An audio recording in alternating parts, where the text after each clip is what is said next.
Well, if you take a look at your calendar again, that's if you haven't already, you realize that it's Easter season. Well, it started off really with the Lent, the fast, and of course we're now at a day you call Good Friday. Now, this is happening amidst all of the challenges we're facing as a nation. And this morning, we will try to bring to bear all the lessons, the virtues of Easter, and how we can use that as perhaps a panacea for the issues we're faced with today in Nigeria. And to do that with us is Dr. Adeyemi Agbelusi, a venerable theologian and clergyman, joins us right here in our Lagos studio. It's good to have you, Dr. Agbelusi. Good morning, Ayo. Good morning, Coyote. Happy to be here with you. Good morning. I mean, we call it Good Friday. Yeah. But we're in a situation now in a country where, I mean, is it from the Kaduna train attack where families of the victims are crying out? It's been 2 weeks more since that attack. They're crying out. We've seen attacks in Plateau, in Benue, the recent one in Imo State, which we just discussed. And I'd like us to speak on the back of that because that's a reality for a lot of Nigerians. What I realize is that in those areas, they have religions. They practice, major religions. And Nigerians are very religious. And to the best of my knowledge, these religions preach peace and love. Well, the question you ask is, where is that peace and love being preached in the religious houses? How come we're not seeing them outside?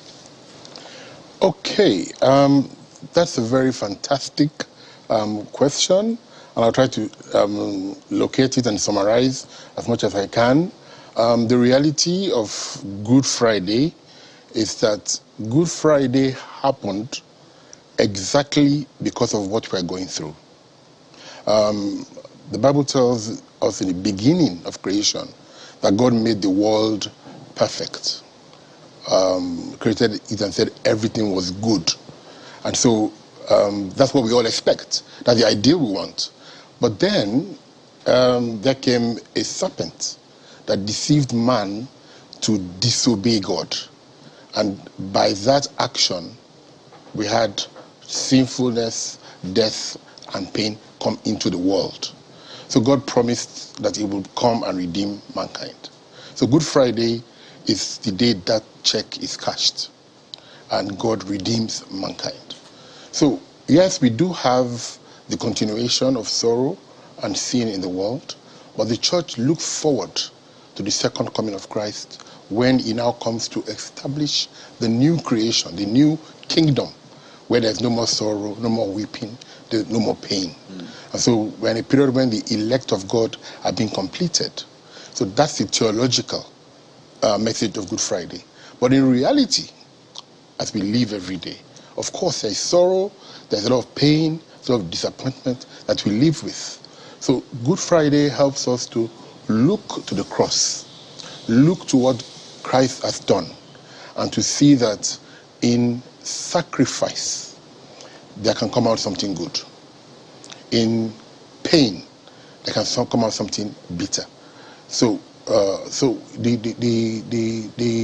situation all around us should also help us look at the human condition.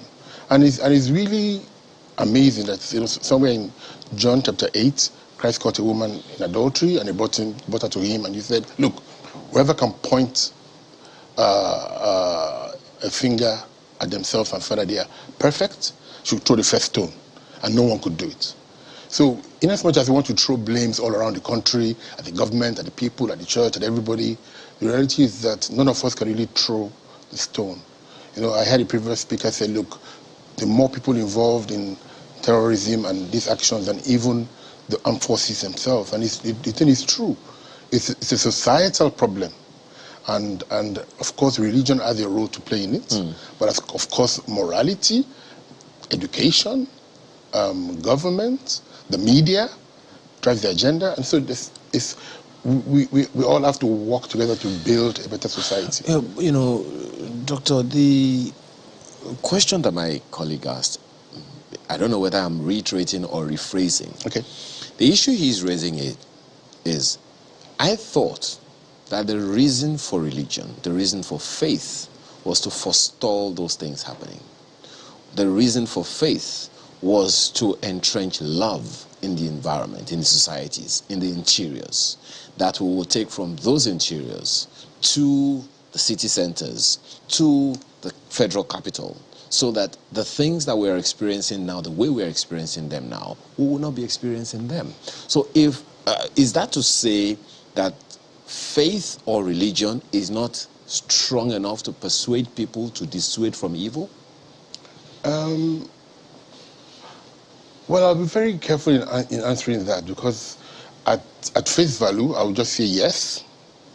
But reflecting again theologically, we all live as product of our choices. And so inasmuch as religion can preach and teach and exhort and inspire people to do good, when it comes to the daily decisions of life, you now have to take a moral position. So you have, even in the events of yesterday night in the church calendar, Judas Iscariot. Nobody could have been more religious than Judas. Was following Christ, he was keeping his money, but he chose to betray Christ for 30 silver coins. So when the point came, when he was going to accept a bribe to betray Christ, he failed. So inasmuch as the church can permeate society and try to work for transformation, it becomes difficult at the personal level if people don't make the right choices. I apologize for breaking it, but I didn't use the word religion deliberately. Yeah. I chose the word faith. Okay. Because just as the president said in his statement, the two religions are having fasting time about the same time. So one would expect that that exercise was supposed to invoke some form of intra-personal change or conversion, So I'm just wondering if the promises of faith is not strong enough to persuade people. That's the question I'm asking. Okay, the promises of faith is strong enough to persuade people, but the essence of faith starts with something called repentance. In Hebrew, it's called teshuvah. So it's a situation whereby you look at yourself and look at how far you are from God, and then decide that you want to make things right and walk right. And in that restoration of relationship with God, you are now inspired to do the right things. So yes, I do agree that faith should inspire people to do the right things, but you still cannot take away the role of the person deciding at each moment of his life that I want to stand for the right. So Christ, who is our example, and who we celebrate today, says that whoever will follow me must take up his cross daily and come after me. So it means that you could follow him yesterday and not want to follow him today. So it's a walk of faith, it's a journey, and it's something that we call in the church sanctification, whereby people are moving towards being better people. And again, it's a function of the whole society and the whole religious, moral, media, educational system working together to raise better people. When you said earlier that, this period is meant to remind people to look to the cross and find some form of succor, hope, that things will get better. And I don't know who this statement is credited to, that religion is the opium for the masses. And, there's that sense of, yes, you're going through a lot, okay? You've probably been crying for days now. Your loved one is probably dead or missing, or you've been at the receiving end of an attack. I mean, the list is literally endless. But you hear that statement that you still look to the cross, or there's still hope ahead. And the question a lot of people keep asking is, please, how close are we to that hope or to things turning around? I know you probably get that question a lot, that, Venerable, when are things going to change? What do you tell people, especially Nigerians watching it and thinking, when is that time? Well, things change, first of all, internally before externally. So in the midst of our crisis and in the midst of all the challenges that we are going through, it's possible for you as an individual to embrace peace, embrace what we call the shalom of God, and to receive the stability of your times, despite what we're going through. So the fact of our situation is that things will continue to get difficult. I mean, Christ said to us clearly in Matthew 24 that at the ends of the times there will be wars, rumors of wars, famine, difficulties, parents and children fighting, betrayal. So it's not unexpected. However, the person who lives by faith is able to look at those storms and still sing a song of hope and joy that in this world and in the world to come, nothing is lost. So again, it sounds a bit abstract from society, but that is why it's a journey of faith. And I'm happy the way Ayo put it, that religion is the opium of the masses. It is religion that killed Christ today. Christ always challenged religion, and that's why religion got rid of him. And really spoke about faith, about reality, about coming to him and emphasizing a personal relationship. So if individuals in society start to embrace these personal relationships, then we'll find a difference. So we've maybe been approaching this the wrong way, focusing on religion instead of faith. Because religion has a sense of, okay, just follow. Okay, I mean, you don't really have an identity. You're doing it essentially as a group. There isn't that personal conviction. So maybe that's why we've had the challenge. We've been focusing too much on religion and not faith. Yes, it is a huge challenge. In fact, Archbishop Carey, one of the former archbishops of Canterbury, said that religion is, in Nigeria, it's a mile wide and an inch deep. And this basically speaks to what you're saying, that people like the rituals, they like all the embellishment, the titles, the position, and all the accoutrements of religious practices. But at the end of the day, when it comes to taking individual decisions of loving your neighbor as yourself, loving your God with all your heart, your soul, and your mind, which is what the summary of the commandments are, we fail in it. So we don't have a civil society. Human beings have no value for life. It's been 8 years of the Chibok girls. The people on the trains have had, I'm not sure they've had any kind of counseling or therapy. They are just expected to just move on. Policemen are murdered, and I don't know, the families are just sent out of the barracks. I'm not sure they're paid. Their dues, if they are paid, is very meager. Teachers are facing issues. Students are at home, as well as on strike, and there's so much pain and suffering. And there's nobody to put an arm around all of us and tell us things will be okay, and give us hope. So yes, I see a lot of Easter messages around, but I don't think that, like my wife will always say, action speaks louder than words. You know, the issues that you have raised here, I mean, our time is going. So let's try to bring this into reality before we let you go. Faith is supposed to help people hope for something. And I think one of our creeds in the nation is hope. You know, so I'm wondering, before in this season, before this season is over, many people are at home. More people are at home today, and will be at home on Monday than on an average day when they're on work days. So how do we take faith to the streets? The Muslims will also celebrate soon the end of the Ramadan.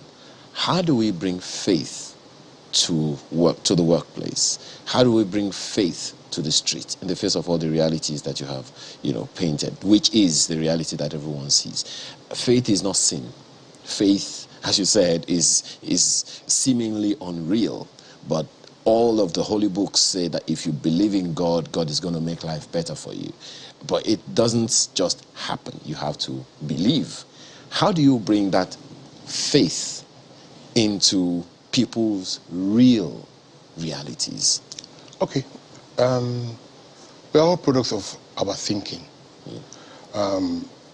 This Holy Triduum, that is the Good Friday, the Holy Saturday, and Easter Sunday, tell us one thing, that light will always triumph over darkness, and that the most gloomy days will give rise to joyous days.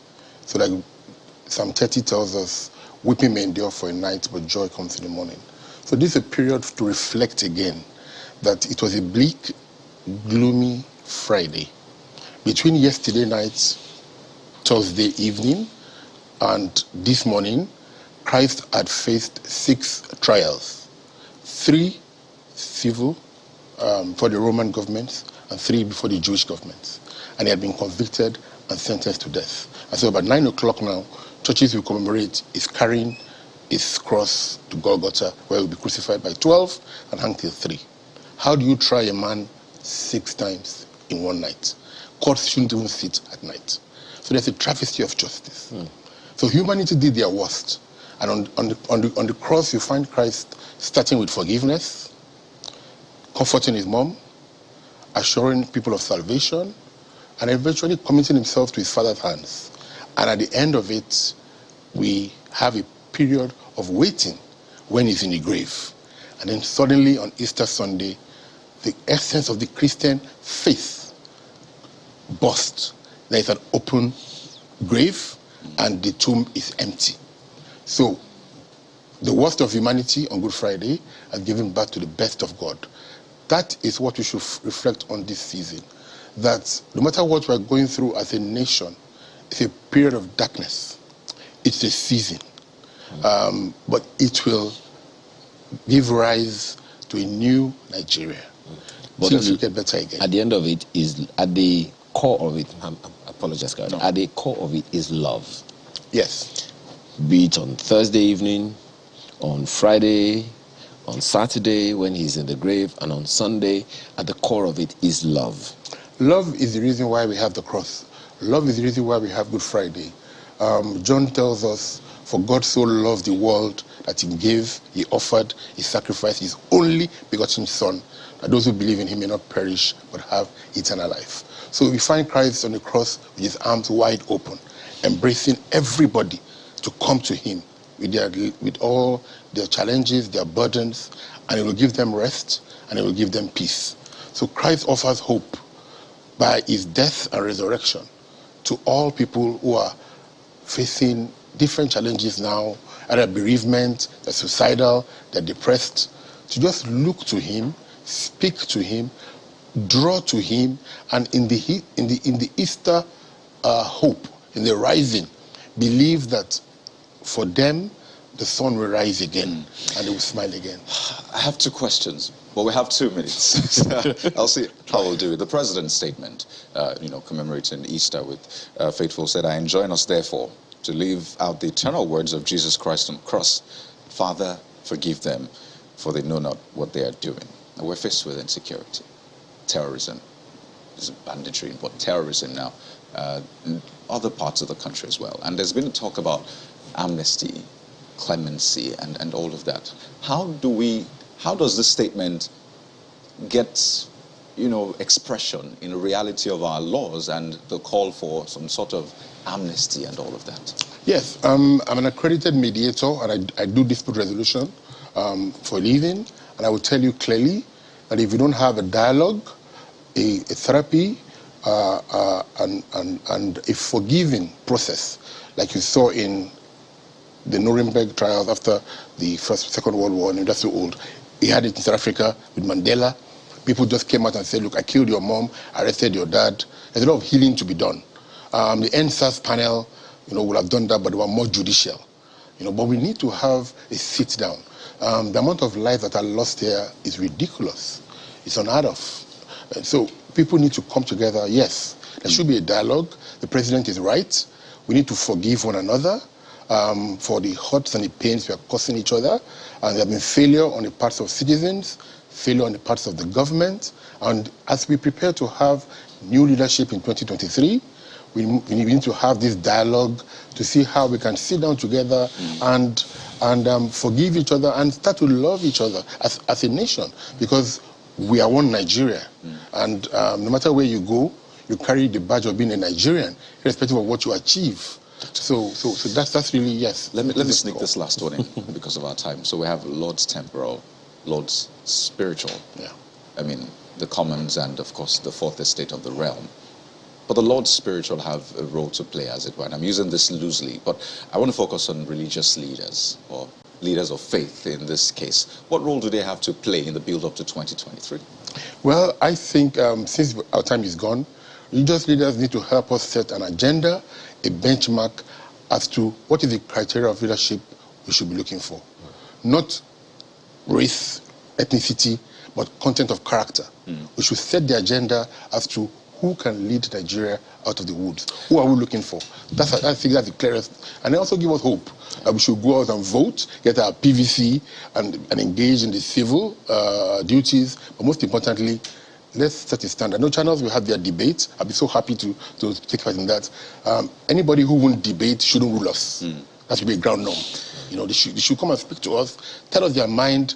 We can't give them psychiatric evaluation, but at least the debates help us have a thinking as to who they are and how rational that they think. So that's what I think we need to do. Dr. Adeyemi Agbelusi, venerable clergyman and theologian. I must say that this conversation has been some sort of therapy, a breath of fresh air for me. Thank you so much for your time Thank you. on the program this morning. Thank you very much.